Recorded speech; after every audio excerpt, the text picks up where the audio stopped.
So once again, thanks for joining us, everybody. I will start, even though it's an unusual way to do it online, but I think lots of us are getting used to doing that. So we will just start with our welcome, and that we acknowledge the traditional owners of all the lands where we're meeting on today. And we recognise that these lands have always been under their custodianship. I'm up here in Brisbane, and in eastern Brisbane, this is the land of the Qld people, where I'm meeting with you all today. And I'm paying our respects to their elders past, present and emerging. And those of you who are joining us from other parts of Australia, if you're meeting on a different land with us today, you might like to make a comment of that on the in the group chat, because it's always interesting to see where people are coming from. So if you're able and you would like to do that, feel free to add that to our group chat on the side. So once again, Yura, which is the Qld people's way of saying welcome. So welcome to everybody again. And thanks so much for joining us today.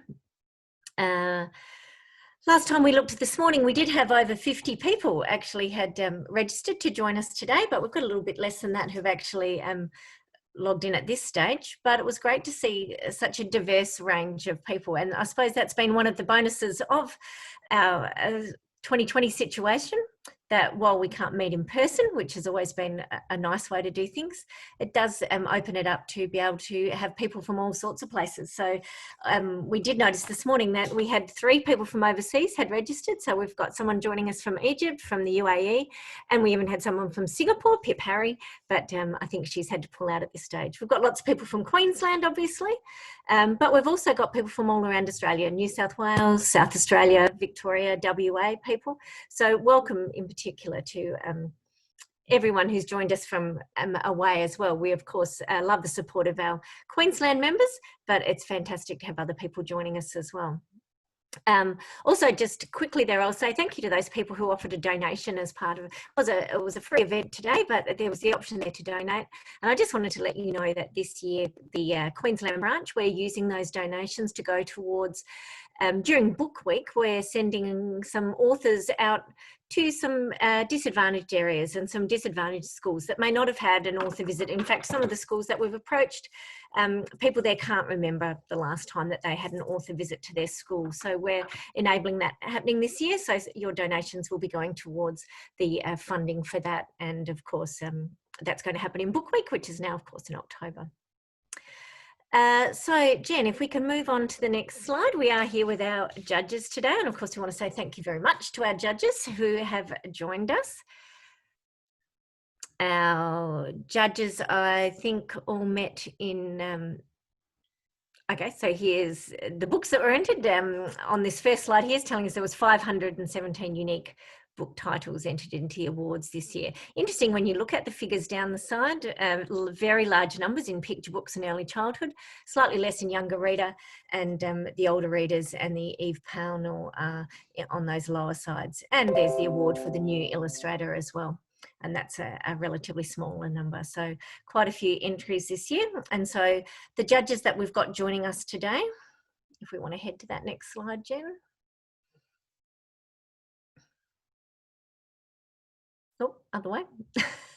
So I know these judges met end of January, start of February this year. The chairperson of the judging conference is Margie, who's the chairperson of the CBCA national branch at the moment. And all these judges got together, and we're very, very delighted that we've got 4 of them joining us today. So first of all, we've got Karys McEwen. Karys is from Victoria and was one of the older reader judges this year.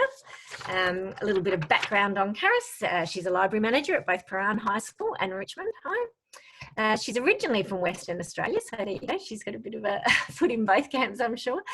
She's got a Bachelor of Fine Arts from the University of WA and a Master of Information Management from Curtin Uni in librarianship. Karys is a fellow branch president at the moment, president of the CBCA Victorian branch. And obviously she's very passionate about the positive impact of libraries and literature and how they impact the wellbeing of young people. So thank you, Karys, for joining us, and we'll get her to be talking to her. I think she's first up after I've introduced everybody else today. Younger readers, is Margaret McKay-Lowndes. There's Margie there. Jenny's doing a great little circle around Margie's face. Margie's worked for many years as an English teacher, teacher librarian, both in primary and secondary schools.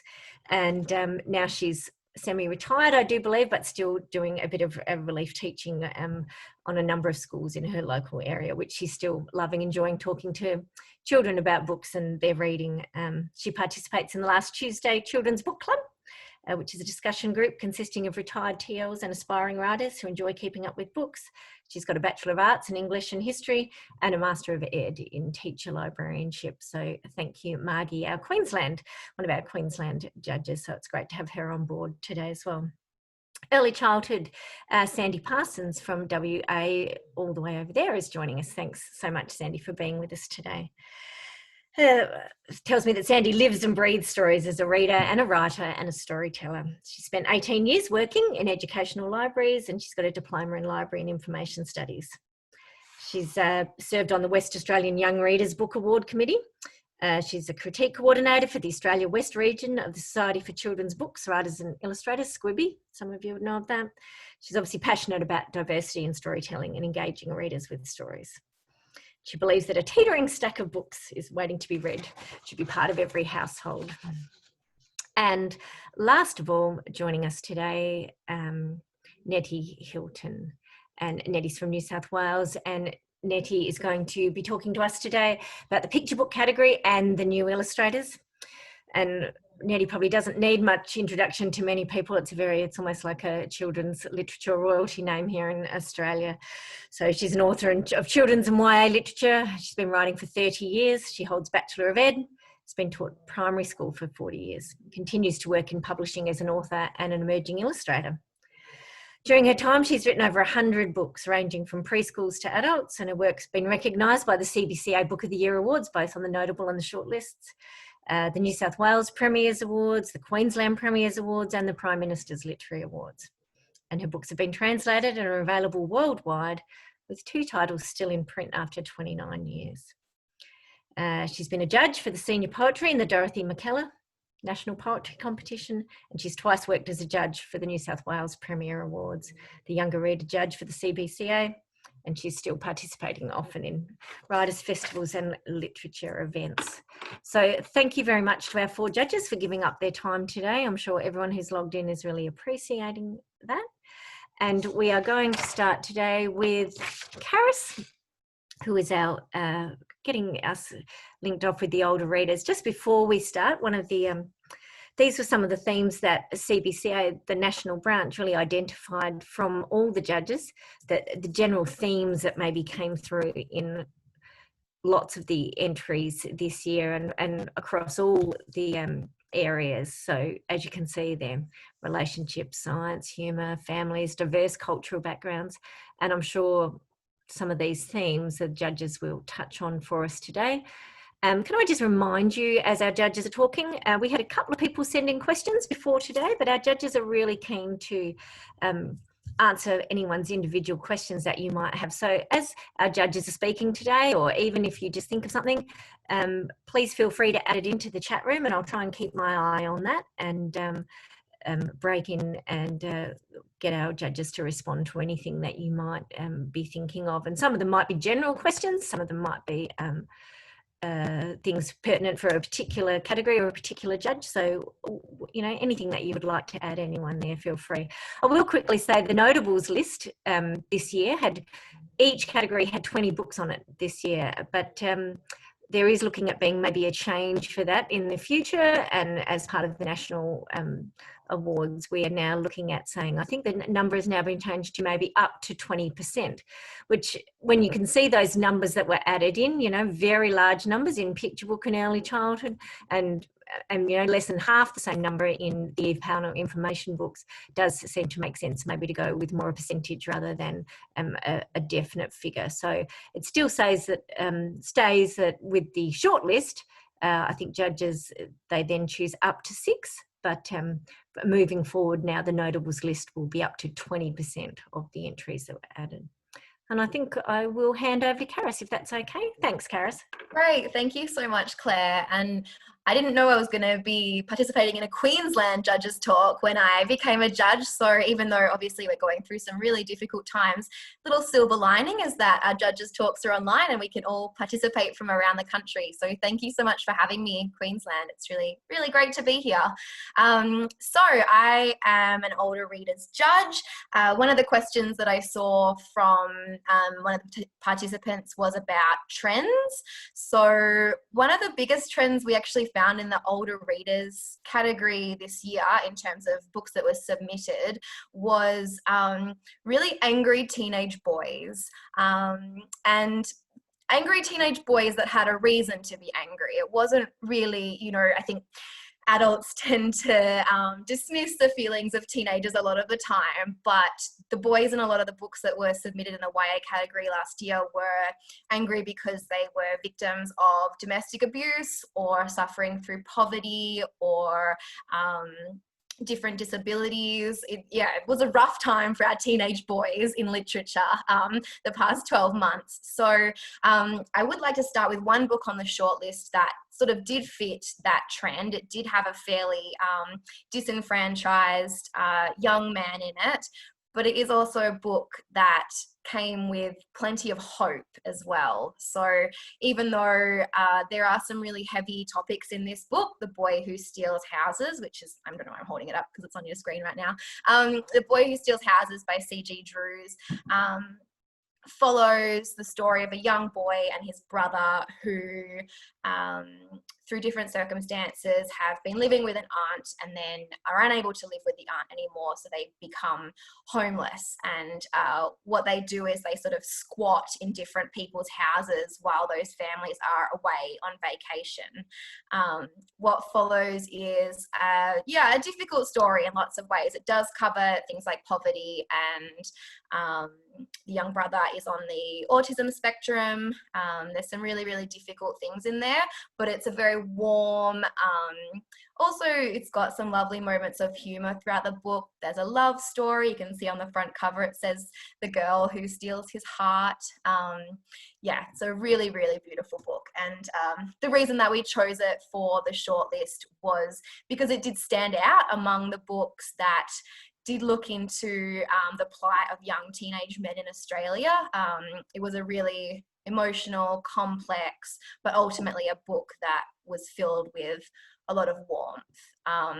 It's a book that young people will absolutely radiate to. I'm sure lots of you here are teachers or librarians, and I hope that you'll share this book with your high school students because it is a really lovely one to, I guess, help young people develop a sense of empathy, put themselves maybe in someone else's shoes, or for some young people to have their lives reflected on the page. And, you know, I think a common thing at the moment is people saying that YA is too gritty, it's too raw, it's too depressing or heavy.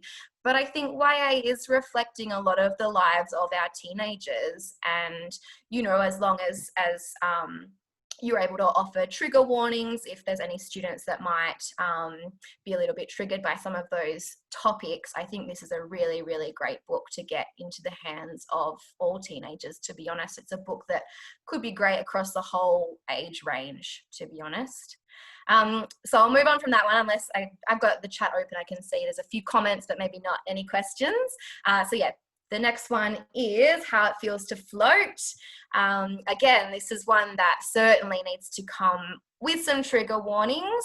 It's a book that explores mental illness in a very visceral, quite difficult to read. It is. The narrator is suffering from mental illness. It doesn't really say what it is, but she's going through, I think, depression, some grief, some complex issues there. And she's a little bit of an unreliable narrator because of her mental health. So that makes it quite interesting. The writing really reflects the inner turmoil of this young teenage girl, Biz, her name is. It's very clever in the way that it does that. The reader sort of goes through the fogginess and the confusion of the narrator while reading it. Sorry, my cat George is just coming up to the screen. So yeah, but the thing with this book is a lot of books for teenagers, well, not a lot, but I do find there are books out there that are issues books, in that they cover issues, but they can be a little bit preachy, they can be a little bit didactic, and you know, teenagers can smell that a mile away. They know when adults are trying to push issues on them. This book does not feel like that at all. It feels very authentic, it's very compelling. I think it's a really important book for young people to read. Again, yeah, with a few trigger warnings. Yeah, it is sometimes hard to read. I can see someone's put in the chat, but I think that's what makes it a compelling and important piece of literature for young people. Obviously, yes, it does have swearing in it. It's got some very heavy issues, but if those warnings are heeded, I think I believe that a lot of young people should be reading this book. Mental illness is an issue that is impacting young people increasingly, and what better way to better understand and put yourself in someone else's shoes, or even again see your own life reflected, than through literature. I think, yeah, what a terrific book for that. I can see, can the appropriate trigger warnings be included in the reviews? We do say in the judge's report that there should be trigger warnings with how it feels to float. So yeah, we did definitely want to identify that in the judge's report. Great, so the next one is Ghost Bird. Well, a fantastic piece of literature coming out of Australia. So unique, absolutely unlike anything that I've read before. A really, really authentic First Nations voice. And this story is set in the top end, in the Northern Territory, in a Indigenous community. And it tells a story of a young girl whose twin sister has gone missing under very mysterious circumstances. So it's a thriller, it's a sort of a mystery, suspense. There's kind of some really, really quite creepy parts in this novel. Some of my students at school said to me, like, "Ooh, I couldn't sleep after reading Ghost Bird." There's some genuinely quite eerie parts of it. But yeah, what an incredible novel. What I loved about it is that it does have that suspense and that mystery and all those things, but it also tells a really beautiful story of the Indigenous community, the culture and the history, and the connections, intergenerational connections in that community. Is really beautifully woven into the story. Again, in a way that's not didactic, it is a very authentic piece of Indigenous literature. So I highly recommend that one. I'd love to see it on text lists in schools next year, maybe at like year 8, 9, 10 level. That would be fantastic. My next book is When the Ground is Hard. Again, a really unique story for young Australian readers. It's set in a boarding school in the 1960s, which I didn't realise until really late in the book. It actually feels quite contemporary to me. I was maybe 3/4 of the way through before I realised it was the 60s. Maybe that's just me. But it's set in Swaziland, so quite a unique setting, maybe something that hasn't been in Australian literature a lot. This is a really, really clever exploration of race and class and gender, but sort of done through quite a personal story that covers issues like toxic friendships and bullying and just friendship dynamics between young girls. There's also a little mystery element to it, which is fantastic. It sort of adds something extra, which includes a missing boy. But yeah, an incredible novel. Again, so unique. I've said that I think about all of the books that I've talked about so far, but that is one of the judging criteria is, does the book add something fresh to the YA market? And this one absolutely does. Was unlike anything that I've read before for the age range. Everyone's saying the covers are great. I agree, some really fantastic covers. I think especially the notables books for the older readers, when you line them up, the covers are just incredible. And although I'm only talking about these 6, I really implore everyone to read from the notables list as well, because while I love the shortlist, I'm also just so proud of I didn't write them, I should be proud, but I just think the notables are incredible, and I think they should be in every library and read by young people all throughout the country. My next one is, I might just wait till, yep, Four Dead Queens. Great. So speaking of trends, another trend that we identified in the judging was that genre fiction really came into its own, or we felt was very, very strong this year. And I think traditionally the CBCA awards don't tend to include a lot of genre fiction, which I think is a shame. And I think this year as a judge, genre fiction was absolutely stellar. Four Dead Queens, of course, is part of that. It's sort of a combination of genres, really. It's got elements of fantasy, elements of sci-fi. It's got a little bit of historical fiction in the world building, and then obviously it's a sort of murder mystery. The plot's given away pretty quickly in the title, Four Dead Queens. So the other ones that are on the notables list are things like Aurora Rising or Devil's Ballast, which is historical fiction. It Sounded Better in My Head, which is romance. There's just some really beautiful genre fiction books in the notables list this year.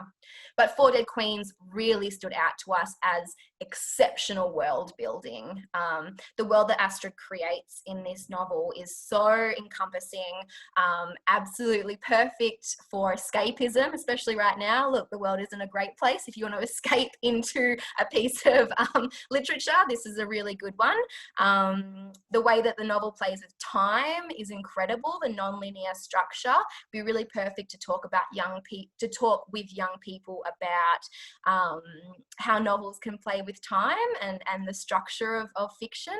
And yeah, lots of twists and turns, unexpected, really brilliant novel. Highly recommend this one as well. This is a good one for adults, I've found as well. A lot of the parents that I work with and the teachers have been reading it as well.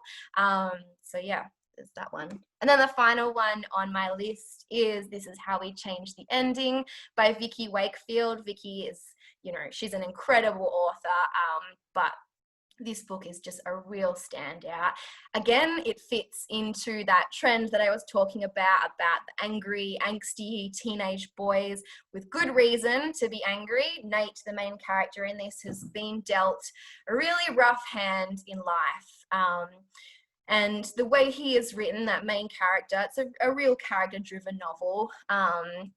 He's flawed, but he is just so likable and relatable.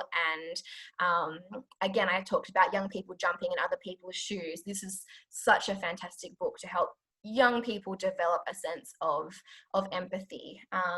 Again, this is a really hard book to read. It's difficult. The opening chapter, if any of you have read it, is just sort of hits you in the face. It is quite confronting. But what an incredible story, and a really important story, I think, for young people to read. It covers big issues, again, like poverty, domestic abuse, those kinds of things, but it does so in a really, really authentic, compassionate way. And again, an incredible cover on this one. So yeah, those are the 6 books in my category. I've got some of the other questions here. Claire, would you like me to answer some of those, or? Yeah, well, I was just thinking, it was interesting that a number of people commented on covers, and that you said yourself that you loved the covers this year. I work in an all-boys school, so often the cover is really important when you're trying to sell a book, particularly to you. And as you said, lots dealt with teenage boys this year, and I think they have, publishers are trying to do a really good job at making maybe covers fairly gender neutral and, hopefully appealing to everybody rather than pigeonholing a book into somewhere. One of the questions on our list was about that, because you said you're very proud of the notable list as well, and that you would encourage people not just to read the short list and promote those, but really look at that notable list. I thought that was one of the really interesting questions that came in was, if you met as judges again, do you think you'd have the same notable list and the same short list? Because that, if you did that now after maybe some of these books you've read again and you've been talking about them and going through them again, what would be your response to that, do you think? Yeah, that was a fantastic question. And my answer to that is yes, absolutely, the books would be the same. And the reason for that is we don't get together as judges and debate the books based on our personal preference. It's not about the books that I, personally related to the most or liked the most. There is a really strict judging criteria that we assess the books according to. And I think that takes the subjectivity out of it. Of course, it is hard, and like I said, I love the notables. There were, for example, a couple of books, one in particular, maybe I won't name it, but there's a book on the notables list that personally, if it had just been like Karys's favorite books, it 100% would have been in the 6 books. It might have even been the winner. But it's not Karys's favorite books, it's the CBCA awards. The criteria, if anybody's interested, can be found on the CBCA website. And it's a really great activity actually to give the books to your kids in a library or a school, have a look at the judging criteria and see if the young people would pick the same books.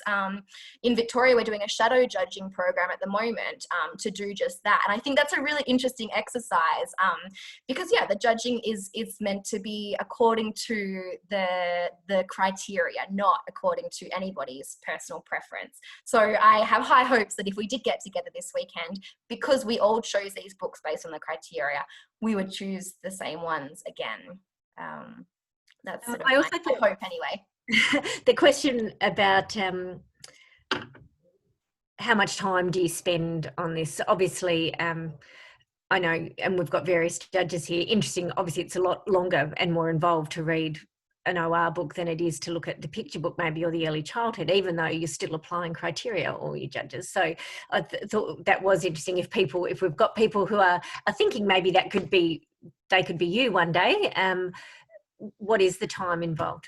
Absolutely. And look, I think judging every criteria is difficult. It doesn't matter what type of book you've got. I think judging a picture book is just as hard as judging an older reader's. But in terms of word count, yes, I probably read, I don't know, maybe younger readers. I mean, they had double the amount of books that we had, so maybe they read more actually, to be honest. But yeah, the word count is pretty high. We had 63 books. The thing that people have to realize is we get those books over a couple of months, but they don't all come evenly. So one month a publisher might just submit 1 book, and then the next month publishers might submit 25 books, and you have to read that amount of books in that month. So yeah, last year for older readers, I think one of the last months, maybe October or November, we had 16 books. 16 books is a lot of books to read in 1 month, and not only read but then report on as well.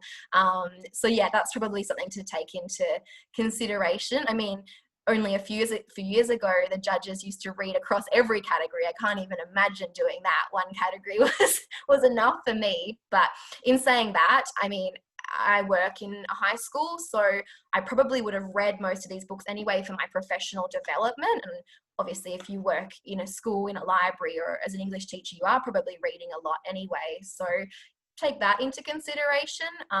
In terms of professional development, I'm not sure I've ever done anything as good as be a judge, because I read all 63 books that were published for the age range in Australia last year.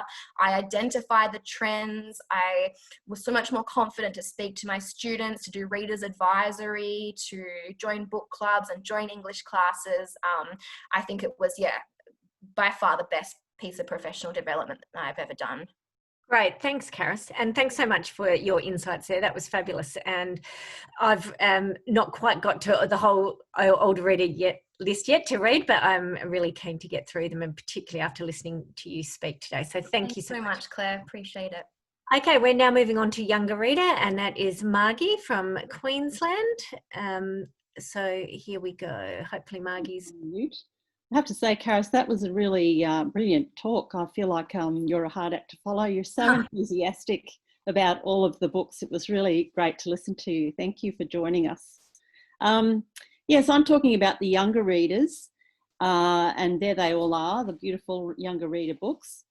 So where will I start? What's the first one? We've got 6 books. The Little Wave by Pip Harry was a beautiful little book. It's in verse form,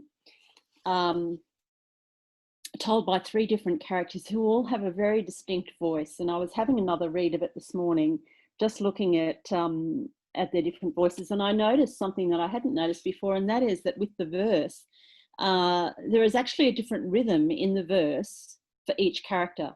So that was another little thing that that I noticed. So the story starts that there are 3 characters. 2 live in the city near the beach, and 1 lives in the country. And the one in the country, they develop a pen pal relationship because the one in the country is going to come and visit the coast to go to the beach. And so it's all about how they develop their story. So as we read through the book, we find out more and more and more about these characters and how their lives intertwine. And so what I really liked about this book was how each plot strand interwove. They interwove with each other as the time went on. It just got really intricate. The intricate layering of the book was really good. Themes of bullying, grief, poverty, and those themes come up time and time again in this category. So that's not an original to this book, but there are lots of those themes emerging. That was, yeah, little wave. The Thing About Oliver. Okay, The Thing About Oliver was also one of my favourites. I love this book. It was so good at talking about the difficult topic of autism. So Tilly has a severely autistic brother, and that creates problems for her. She's got she's in a single parent home. The mother is very worn down by the situation of having to look after Oliver because he's full on, you know, he's really hard to manage. And as an older sister, Tilly really takes care of him and is able to manage him really beautiful. And that's really beautiful in the story, that just how she deals with him, even though as a child her world is impacted greatly by having this autistic brother. She's very patient with it, and it's so lovely. Tilly wants to be a marine biologist, and she's passionate, so passionate about being a marine biologist, and she keeps a diary of all the marine creatures that she's aware of, and this diary is really precious to her. So when Oliver interferes with that, I won't give it away, but when the fact that she has an autistic brother interferes with her passion to be a marine biologist, you know, it's heartbreaking, and it really builds up to a suspenseful climax through it when Oliver goes missing. And, you know, it's really gripping. You just want to find out what happens. So the way that she's built that suspense up keeps the reader really on their toes. And the other thing is that it's not, you know, a lot of these books that have conditions in them, whether it's autism or ADHD or whatever condition the character has, it tends to be become a sort of a manual of how to deal with that condition, but not so in this book. In this book, the autism is just part of the character, just part of the way the character comes out. So that was a really, really well done of the author in presenting that character to us. What's next? The Dog Runner. Well, The Dog Runner is the second book by this author, who, as Callie Black, wrote How to Be, which was the winner, I think, 3 years ago. So The Dog Runner is a dystopian novel, which is unusual in this age group. So it's younger readers, but the world that she builds is quite grim. We're introduced to the 2 characters, and you know, they haven't got COVID, but the world has run out of food basically because the virus has infected all the crops. So there's no food, and you can imagine the kind of panic and disorder that ensues if that were to be the case. So the 2 characters, Ella and Emery, who are brother and sister, have to get themselves to the country to where they have relatives who are able to grow food because they have that knowledge. So it's becomes a, you know, us, the two children have to get themselves there, and they get attacked by people who are absolutely desperate, and it, you know, there's even sort of a little bit of violence, and that's where being a younger reader novel, it makes you stop and think, because it's not a happy, sweetness and light type of novel. It deals with a difficult world. It's harrowing. Yeah, it's well, I won't say grim, but it is challenging, I guess. But very well written. A Catch a Falling Star is a lovely story where the characters in there, I'm just trying to stop saying and the more I try and tell myself to stop saying the more I say it, so I'm sorry about that.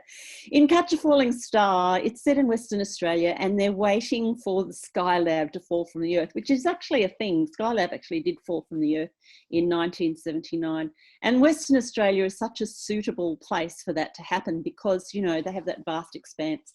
And in this little town in the story, the kids are all anticipating this meteor falling on them, and they think it might, you know, fall on their town. People are wondering if it's going to fall on their head, sort of thing. But not only is the Skylab falling, but there is a character in here, the little boy, who is obsessed with the Skylab, and so he does a whole lot of things like create a starship and does all sorts of things like that. Throughout, there's a whole lot of imagery of things falling. So not only the star is falling, but there is a scene where the younger brother is on the roof and there is danger of him falling. So there's lots of imagery of things falling, lots of metaphors around that, whether you fall from grace or fall, or literally fall down, or fall out of favour, or Frankie has a best friend and they have a falling out, for example. And so that's all very clever and very multi-layered. And on top of that, it's just a really charming story, like these kids waiting for Skylab to fall and the suspense of it. It's really, really lovely story. Have we got any questions yet? I haven't. Margie, I loved The Dog Runner as well. Yeah.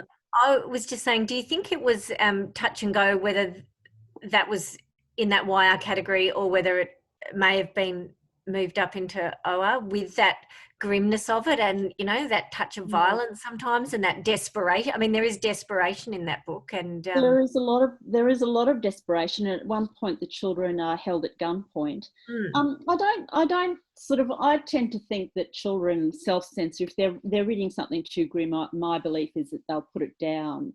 Yeah. I don't think it had enough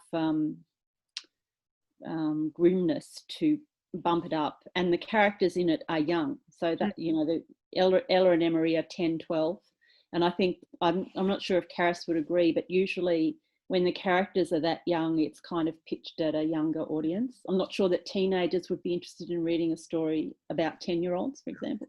Yeah. So yeah, it's a good point. It just sort of stretches, I would say it stretches the boundaries of YR, of OR. Yeah, no, YR, younger. But just while I'm on that topic, you know, I noticed one of the questions was, how come the lower end of younger reader seems to be underrepresented? And I think that is because last year in particular, we got a lot of entries that would have been suitable for like 10 to 12-year-olds. So just those tween issues of just sort of moving into puberty and just, you know, coming of age, but at the, you know, at that 12-year-old level, by far the majority of books were at that point rather than for the 7, 8-year-olds. And so that's why sometimes in the notables, it seems like, you know, that there are more books for that age group than the younger. Hope that makes sense. Catch a Falling Star. The Glim, so beautiful. Some people don't like the illustrations, but I thought it was just such a gripping story. It's very generic, And if anybody's familiar with Emily Rodda's Del Toro Quest series, it's very similar to that. But each story is woven around the illustrations that Mark McBride has provided. And so it's a traditional battle of good and evil, and there are monsters and creatures. And I was just really on the edge of my seat waiting to see what had happened. And there's a surprise at the end, which was really good. So it's a really standout. And obviously it's such a beautifully produced book.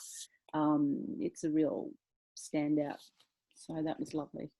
Margie, you just commented then about the illustrations for that one. So did Emily write the book after looking at the illustrations rather than the illustrator wrote to match? Yes, that was what was unusual about this. So Mark McBride had these illustrations. He had 7 illustrations, and he sent them to Emily Rodda because he did the illustrations for Del Toro Quest, I think. He sent them to Emily Rodda, and she created the story around those illustrations. And the illustrations form the turnpikes for the quest. So it's a quest novel, basically. And each stage of the quest is inspired by each illustration. So the illustrations are germane to the structure of the quest. There's incredible detail in the illustrations. So a child reading it would not only have the story enhanced by the illustrations, but would be able to look at them again and again and find more detail in them. And I'm not an expert on illustration, but to me they looked glorious, just beautiful, rich, colourful, detailed, and just makes for a beautiful children's book. Okay, Magnolia Moon, so beautiful. The little girl, she's so cute. She has a personality that is really relatable. And when we were talking about books for the age group, this one you would put it down to the 8 to 10-year-old. So it's really sits right in the middle of the younger reader category. Magnolia Moon. She lives with 2 parents, quite unusual in YR for, 2 parents to be living together with their child. And she has a best friend who is unfortunately moving away. And her mother is expecting another baby. And these are the kinds of gentle things that are happening to Magnolia Moon. I mean, that's about all that happens. Her friend moves away and her mother is having a baby, but it's how she deals with those things and how she thinks about it. And she's got a vivid imagination, so she talks to the moon each night.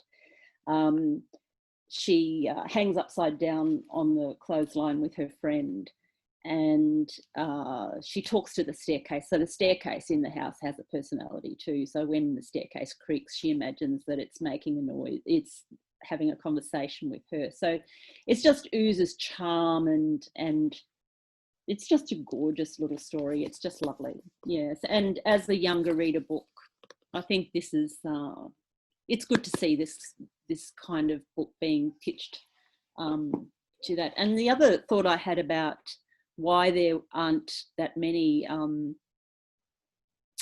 books for the younger end of the younger reader is that a lot of the books that we read are have a sort of a home reader quality about them, in terms of, because they're being written for the younger reader, say 7 or 8, children at that age are learning to read, which limits their vocabulary, limits the kind of writing that authors will pitch to that level, and therefore they tend to not be as literary, if you like. So we get a lot of books that are very commercial, have a high commercial appeal, but perhaps don't meet that literary criteria. Okay, any other questions? Margie, someone commented about the Emily Rodda book that they had been selling with some secondary kids who really liked the illustrations but didn't like the story to go with it. The story for high school kids? Yes. Yeah, that's interesting. Yes, and that also Karys was saying she's got year 8s reading Magnolia Moon and loving it, even though it is aimed for that younger audience. I was just thinking, do you find it hard? So once again, as Karys said, I think she's probably answered for you all when you say it's not about choosing the books you like when you're judging, it's about sticking to the criteria. Is it very hard when you get, I haven't read Magnolia Moon, but it would appear to be very, very different to, say, The Dog Runner. Is it very, exactly. very hard to then compare something that's light and sweet to something that's gritty and go, how do you compare that? And then how do you go on to then judge and say which one's better? Well, I think it just comes back to judging it against the criteria. So you've got the criteria and you've got the book, and you line one up with the other. We don't line one book up against another book. It's very, you would just, it would just be an impossible task to look at it and think, now, is this book better than this book, or is this book better? We line each book up against the criteria, and that way we can vote throughout the year. We don't have to leave it till right at the end to look at the whole 125. We vote as we go along because we're comparing, we're thinking about whether the book has literary merit in terms of the language it's used, the characters three-dimensional, other themes worth writing about, what are the themes complex or whatever they are. So yeah, that we just keep coming back to that criteria.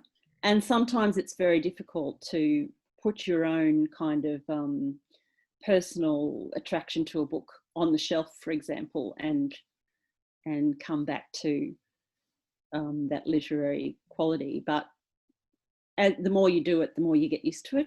And you think, and I've got it in my, the two separate things in my head. I can say I love this book, but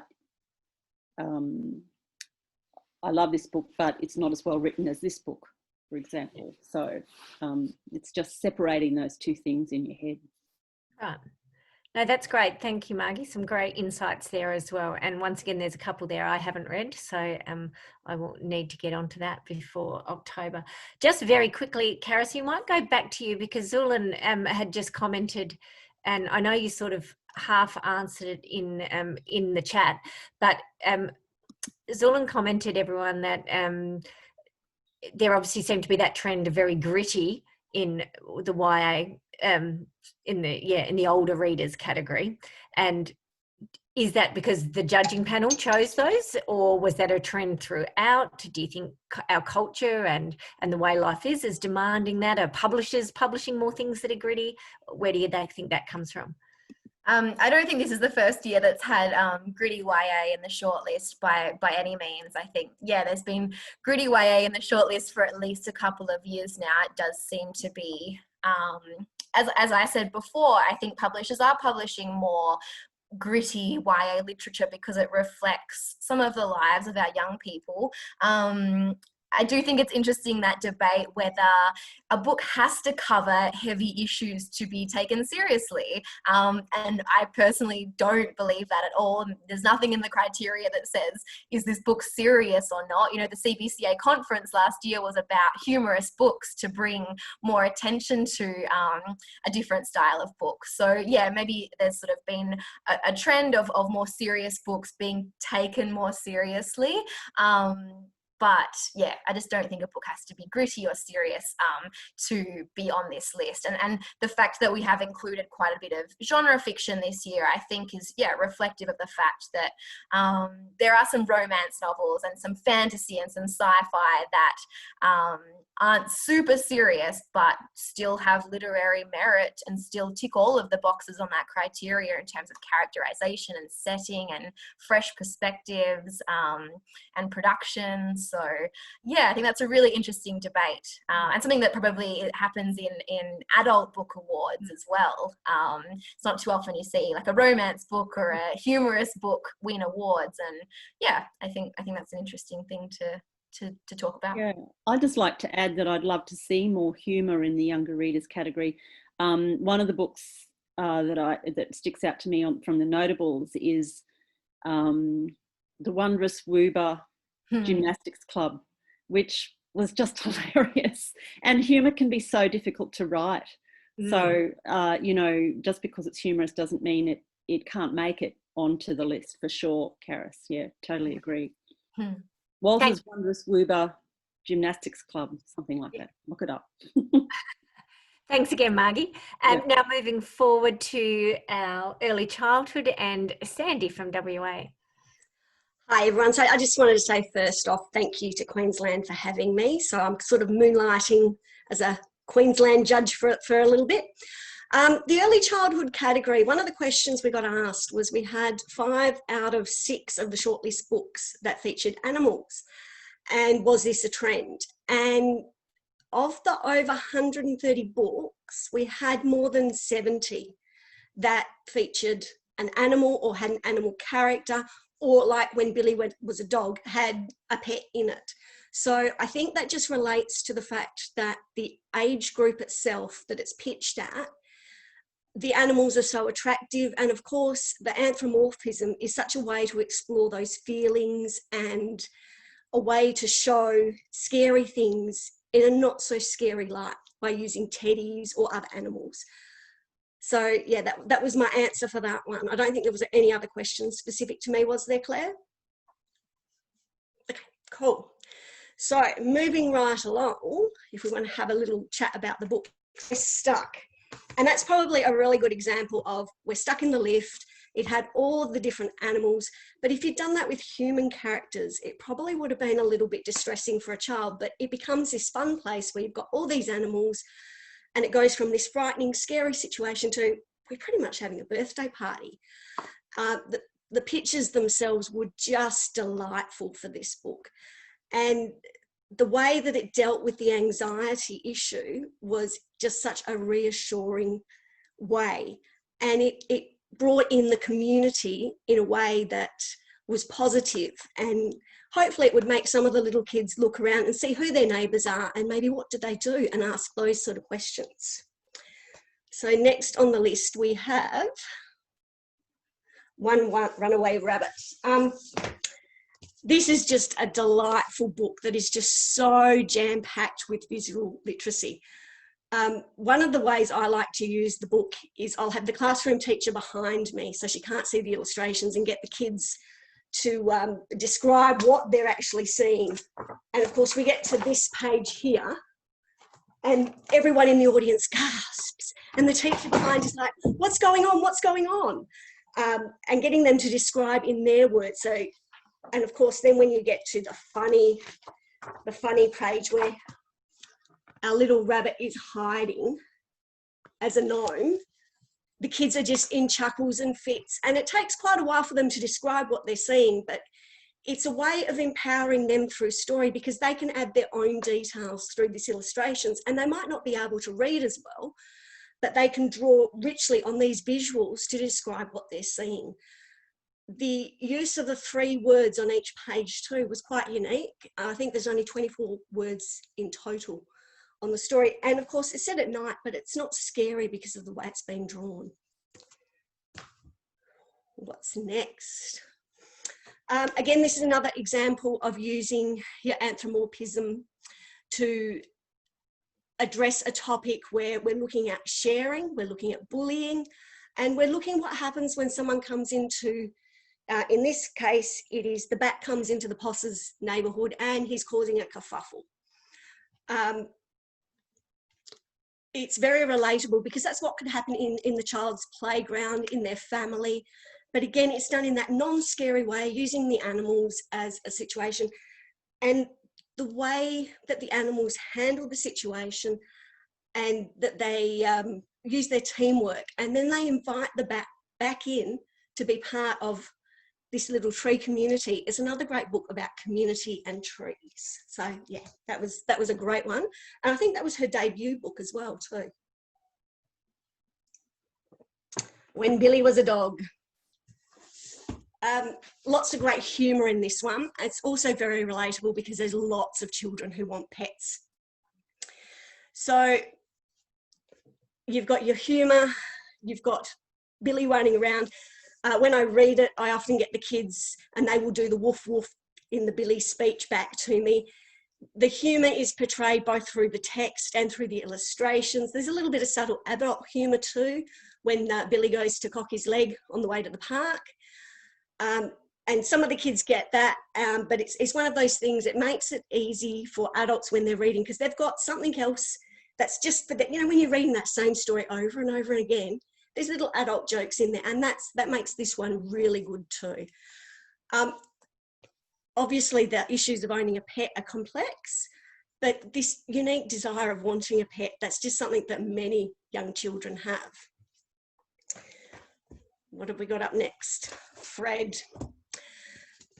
Fred is a lovely book. So we never actually see our narrator, but the voice of the narrator in Fred is, he's a cheeky feline, and it just oozes, his character oozes through into the text. I'd say my favourite spread for Fred would have to be how handsome he is in his little jacket, because he's just looking so smug there. The diversity, the difference, the tolerance, it's just got everything, this book. When you think of Fred's friend doesn't understand why he does these things, but he doesn't really care because Fred's his friend. And it's just such this nice message of, I don't understand, he's different, doesn't matter, he's my friend. So the messages in Fred are just beautiful. And as I said, the illustrations, Fred has this boundless energy. He's bouncing through the pages. The narrator comes through as the cheeky feline. With the narrator hidden in little pictures, it's got something for the kids to go back time and time again. So obviously on the first reading, they're not too sure who Fred's friend is, but when you go back for the second look, there's a lot of delight in finding all the little hidden tales of where Fred's friend was in each section. Goodbye House, Hollow House it's deceptively simple in the illustrations. So they look very, very simple line drawings, but there is so much movement in them. So on one hand, they look deceptively simple, but the movement just gives the joy of this child. And of course, for some of our FIFO children, this is such a highly relatable concept of having to say goodbye to something and then moving into this new environment and making that choice to embrace it. But yeah, I think the strength, again, on this one is just these deceptively simple illustrations which convey so much expression. One of the other questions that was mentioned was the judging process. So for me, it's something that I could do in EC that probably wouldn't work as well for the others, but I tried to read all of my books blind to the children. So fresh out of the box, I wouldn't have looked at it and I'd read it. And sometimes that would tell me where the rhyme was off if I couldn't read it out loud straight away. But it became a little bit of a problem towards the end. So when the books in December arrived, I had no more children left. But I wanted to try to keep that momentum going of reading things blind. So I actually put a Facebook ad in my Buy Nothing group and went to a stranger's house and read to their children so I could continue that process of reading it blind and getting some reactions from the children, because I thought one of the really important parts of the EC is that it had to have child appeal. And there's very difference between what we think might have child appeal and what actually does. So that was part of my judging process, which I really enjoyed, and I'm going to continue this year too. The other thing, as the others were saying about would my opinions change? No, because it was relating to the judging criteria. If anything, I'd say the decisions we made on that day, they're probably more cemented now than what they were back then. I feel very, very strongly. For me, I always knew the winner from the first time I read it to the children.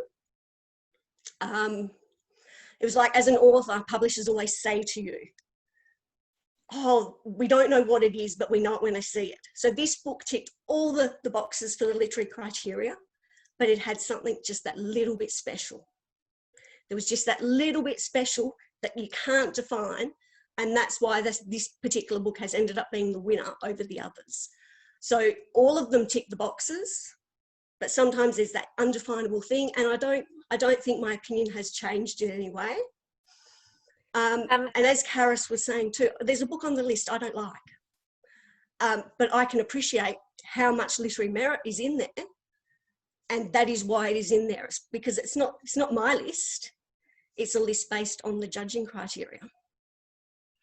Sandi, I was just going to ask you, because you mentioned One Runaway Rabbit's only got 3 words per page. Is it quite hard in your category is there a lot of books that the illustrations are fabulous, but then the text is no good or is not quite up to it, or a book where the text is fabulous, but then you find that the illustrations don't really match it or don't really suit it? So in your category, do both of those things basically have to meet a criteria? Like, I know we have picture book category as well, which Nettie's about to talk about, which, maybe meets some of those criteria. But are you all the time as judges looking at both of those things and making sure that they marry in, as well as that they're both outstanding in their own right?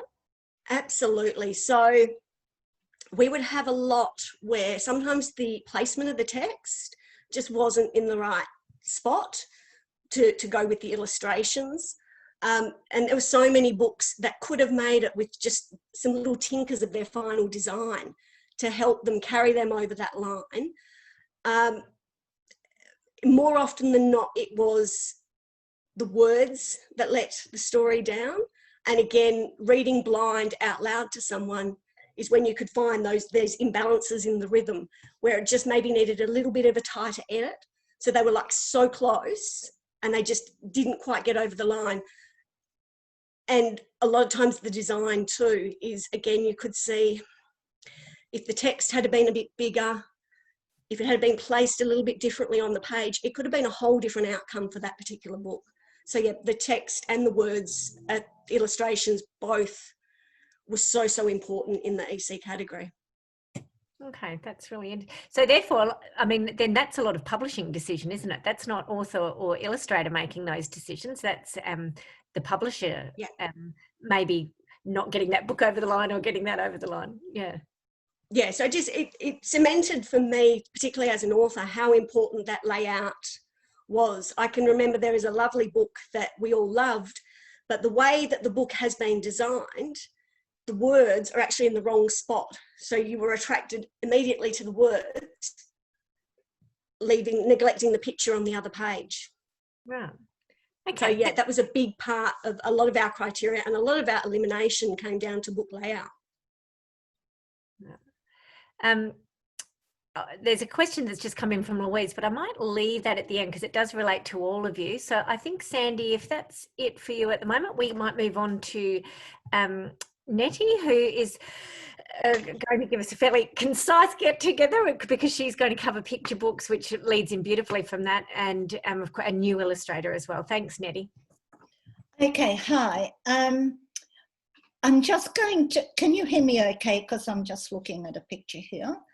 I'm just wondering, Jenny, if it is possible just to have the picture book shortlist up so that I could, thank you. Okay, so I thought I might not speak to every single book. I thought I might give an overview of the way we came to judge these books as the shortlisted books. So for us, it's like what makes a winning book, what sets one book against another. And so looking at picture books, it's really important to consider the place between the text and the illustration, and how is the illustration being used to enhance the text, or vice versa. So I'm just going to refer to some of my notes, and I will refer to the books as well.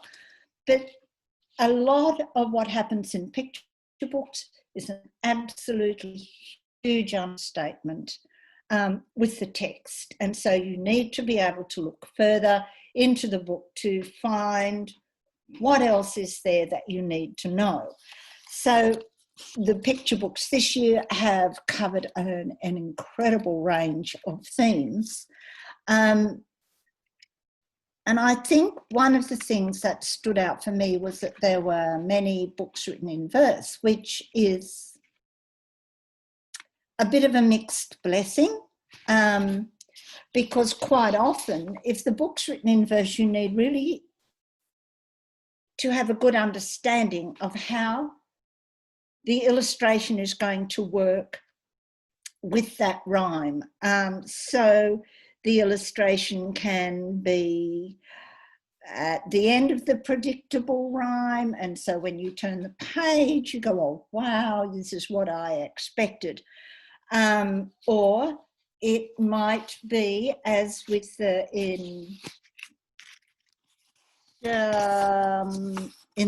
I'm crossing over here, new illustrators, into the Indigenous work, and I will talk about that in a moment. The beauty of illustration is when you look at books like 3, where it's got this wonderful little text that really doesn't mention too much about a dog with 3 legs.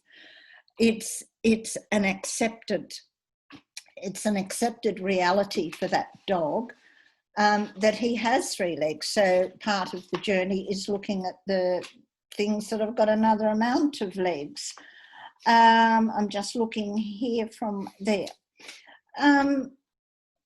There's some wonderful viewpoints that were given in 3 that let us look at a landscape, look at a place from all different viewpoints. If I go across on the same vein to Tilly, where so much of Tilly is captured in her illustrations and in the place between the text and the illustrations. I think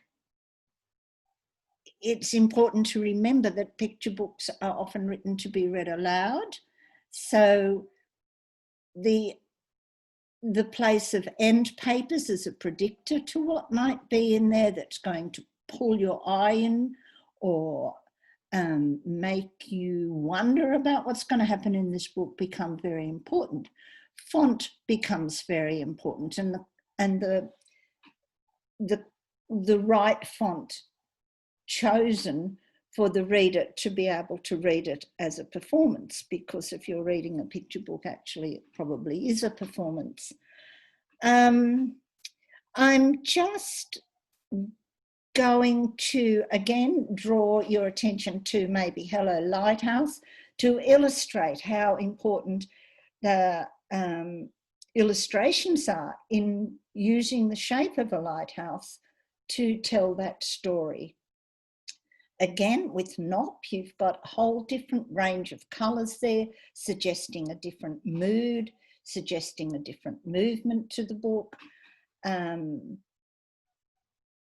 To read the story without the illustrations is probably letting you know that you need to marry the 2 together. Again, that would be true, I think, of every single one of these books, that the illustrations are an absolute integral part of the book, and of course their placement. There were all sorts of things. I've just had a strange thing pop up in here. Now, when we go back to the whole theme of what was in the picture books, there was death, there was refugees, there was also there was a lot of books that were connected to the development of a self and self-worth, and knowing how to know yourself. There were books about honouring your own value and appreciating who you were. There were books with historical perspectives, including people, inventions, and again, these books being presented in a picture book place were taken further by the use of illustration, which was able to bring maybe a wider audience, a more visual audience, but also into the character of the historical person that you're sharing, so that they're not only a person who managed to do this, they are a person who has strengths and weaknesses and are within themselves fighting their own battles. And that becomes a huge ask for a picture book because you're limited by the amount of words that you can use. But when part of the journey is shared by illustration, you're able to tell quite a complex story. It does involve for children to be able to pore over the illustrations and to see the relevance of the illustrations and their connection to the text.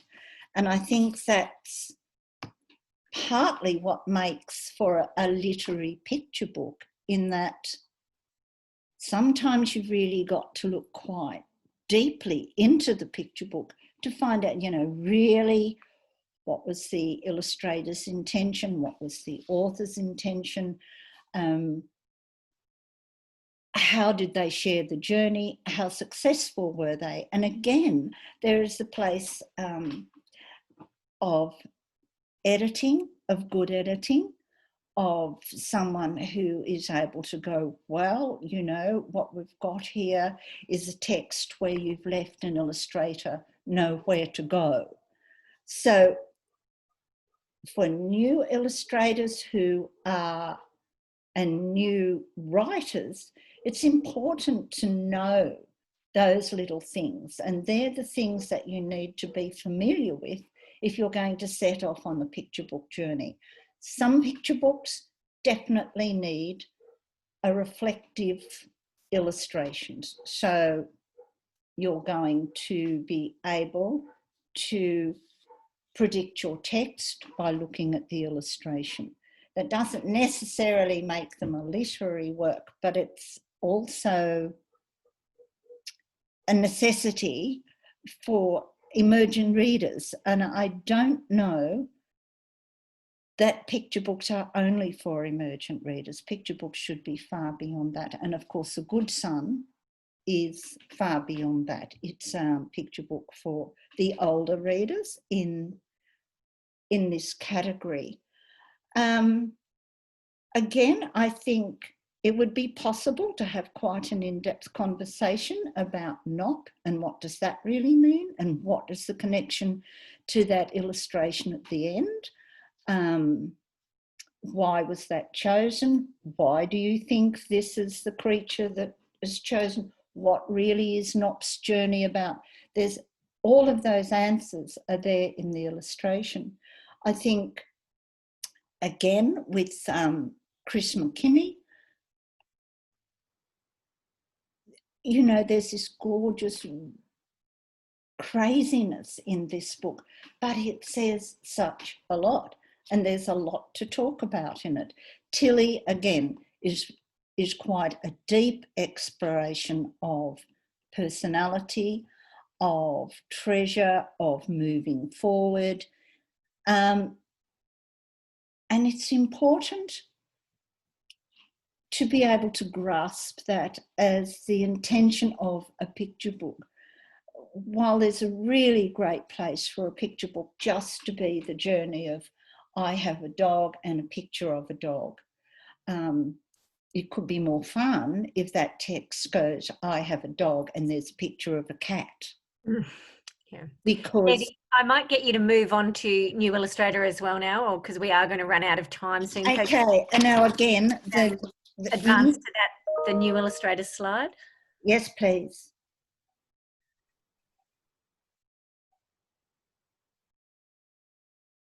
While we're waiting for the New Illustrator Prize, one of the really important things that we looked at with the new illustrators was how these illustrators had picked up on the text. It's not necessarily a place where we looked at the combination of text and illustration. It's very hard to define, but these books aren't particularly based on their text. Part of it is how well did this illustrator bring a new level to this. And Jess, in her book Fly, there is a scarf in there, and if anyone's read this book, if you have a look, the scarf appears all the way through the book, and it is so powerful that it almost explains the little girl's journey. It is just such a tiny thing to have been included, and it sort of says to you that this illustrator's on the ball, she's knowing what to do, and she's knowing how best to illuminate what that book's about. The Indigenous books in here are breathtaking, and as are all of these in illustration, but they also, what's the word? They also are a great example of how using words or language that isn't known to a child can become clear when the illustration is telling it. So these books are cleverly worked, so the illustration is almost explaining what this text is. Gosh, that sounded wrong, because it's not really explaining, it's taking it to a new place. I think too, one of the criteria here is the joy of, you know, the right colours at the right time.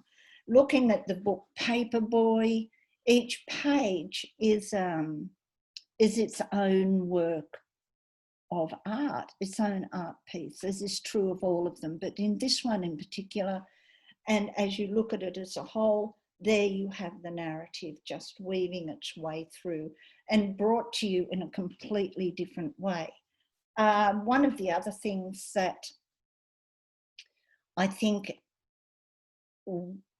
is important is when you look at new illustrators' work, you're able to think that they are able to move on and do illustration for something different. They've got all of that under their belt. They can work against a text and take it to another place.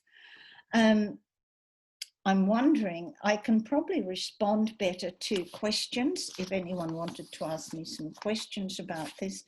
I know. I'll just, jump in here, Nettie. There's a few people that have, there's been some comments made in the chat about how does a book end up in a category, and I think a couple of our judges have responded there that initially it's the publisher who nominates the book into their category. So remembering that picture book can be any book 0 to 18 years of age. So whereas early childhood, I think is it 0 to 5 early childhood?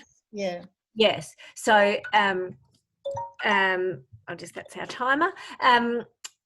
So obviously, you know, the publisher is looking to see where they think it's best going to fit. I noticed that, and Margie has commented there too, that if a book is nominated in a category and say Margie was reading it in the younger readers and the judges really felt that it didn't belong there and should really maybe be an older reader, that they can suggest that and that it can be changed if the publisher is happy to renominate. So I didn't realise that myself. So that was an interesting point.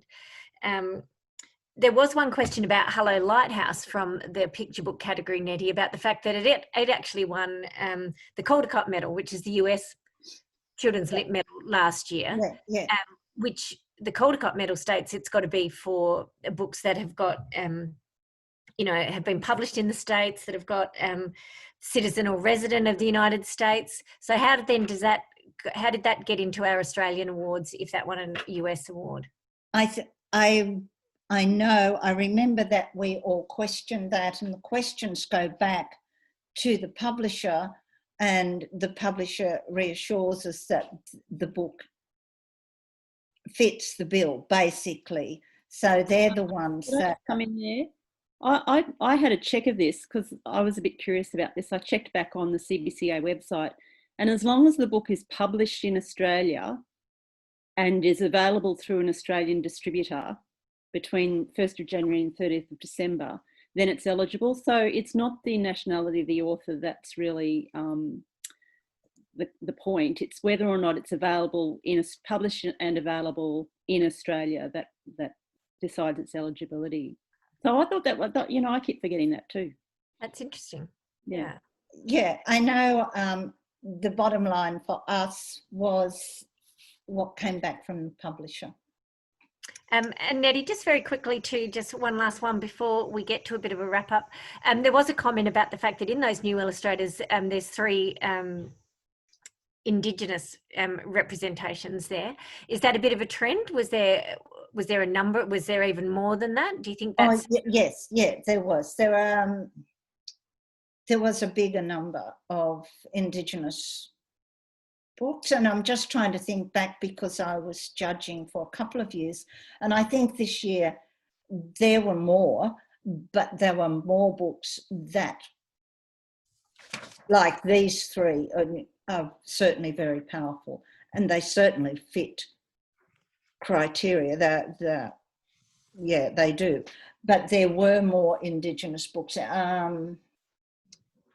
From the top of my head, I can immediately think of 4 other ones that were there. So yes, I think it's certainly an area that's opening up, and it's opening up with a hell of a lot of clout. Which is fabulous, isn't it? It's a great way forward, and it's great to see that obviously there's more opportunity there, and that skill and artistic merit and all those things are being recognised from our Indigenous illustrators and authors. Look, we are getting close to the end of our time. It's 3 minutes to 3, and we had commented that we would try and wrap up by 3 o'clock. It's been great to see people commenting on the side there, and I'm sure even people who haven't. I know we actually did get an email just before from someone saying, oh look, I really want to join in today, but I don't want to ask any questions, is that okay? And of course that was. We're very happy to have you, and I'm sure that everyone's really benefited from our 4 judges' wisdom and insights today. I know I just wanted to give a quick plug for the CBCA that thank you to all of those people who've joined us today who are members, maybe in their respective state. A reminder that I know if you are a member that CBCA merchandise has recently been put out again. Obviously a bit postponed this year with Book Week now not occurring till October, but I know most branches and states are selling merchandise, and it's a great way for us to raise money for our branches. So if you're looking at getting some things for your school, or even just for yourself, or you're involved with public libraries or other libraries in another way, please go on to the various websites and have a look at what is available there. I also know Jen, I think, quickly wanted to very briefly mention, Jen also represents a number of organisations, and she wanted to mention the Ipswich District Teacher Librarian Network put out a fabulous book every year, and I know many people who would be involved in schools would use this. But on Jen's website there, you can see the IDTL website also has lots of other resources that if you go into this website, you can see that there's lots of other things there too. There's links to authors pages and other books pages. There's little activities to do. I know there's links to other people that put out resources. I know Zart Art in Melbourne do a fabulous book every year. That's great to use.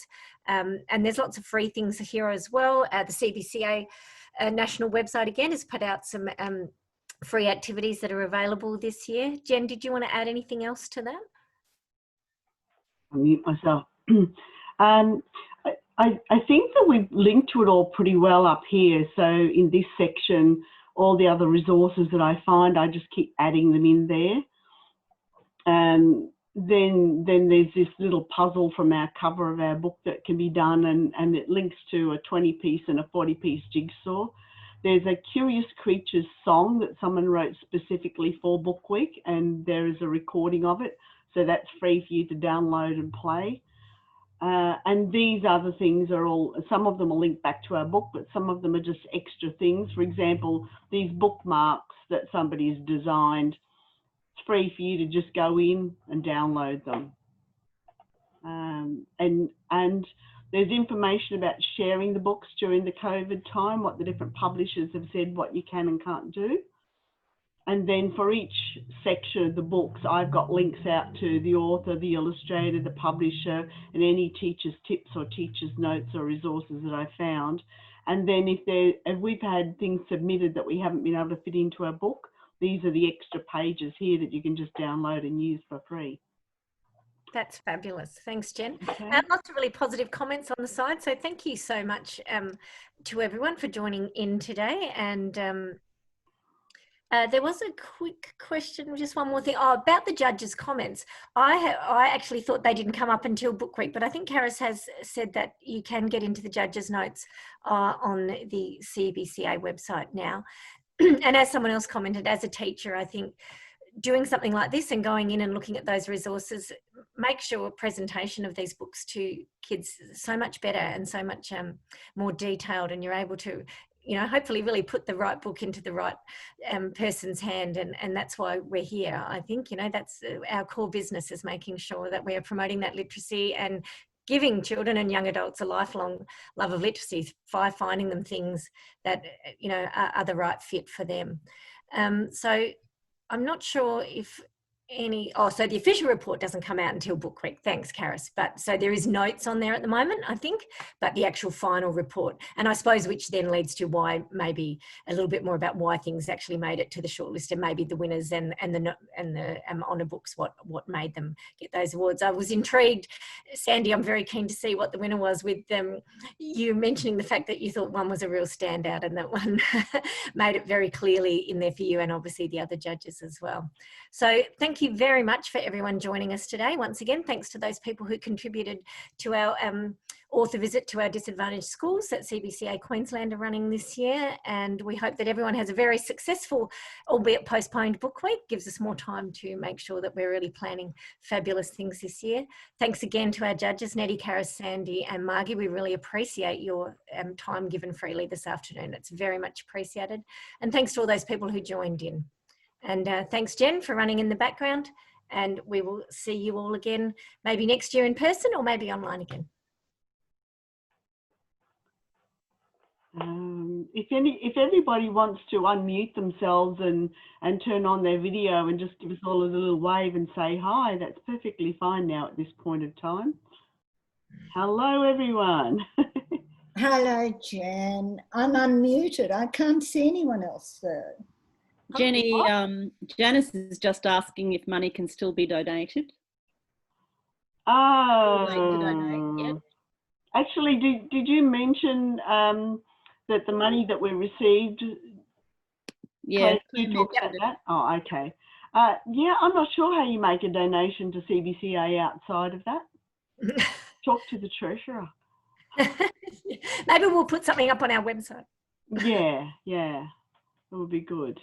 And it would be good to be able to do this each year. I think it's a great way to link up. I'd be interested to get some feedback from people too as to the format, whether it's better to have all the judges all together like this, or to have several shorter ones with say a couple of judges from each category. So you'd have an older reader group of judges and all chat to them. So maybe yeah, something to say about that. They could always contact us and say, I noticed lots of people have said, you know, it's great to be able to have this format because it means you can get along to these things without having to be physically present in a capital city. It's great for people in the country, great for people in remote areas. I noticed Zulan Moore commented before, she's actually in Costa Rica at the moment. We didn't know that. So there's another international presence as well. So yeah, and also even the time of day, we debated over whether it should be during the daytime in the school holidays like we normally do, or whether we should have moved it to an evening. We couldn't get any judges for Eve Pownell because very easily, because it wasn't the evening, so we haven't done an Eve Pownell section. It would have made it longer too if we added that in. Yeah, as someone who, you know, you're just judging in one category, so it's always much better to have somebody from the category that that they judged in, because they've read all the books in that category, so they have more insight to offer, I think. So that's been good. Otherwise, we're just sort of relegated to referring to the notes for a discussion, and that's not as powerful. So this has been really good. I think it has too, Margie, because you really get to see, as you said, Karys started off so passionate, and you can really see all of you, you know, the detail that you put in, the time and effort that you put into it, and your real insight makes a big difference to just reading off some notes, I think. Okay, and it looks like from the feedback, people are saying they like one from each category, that this format that we've used is fine. So that's good. That's great. Okay, well, thank you, everyone. I've got to go now. Let's Thank you very everybody give the judges a big hand. Thank you so much.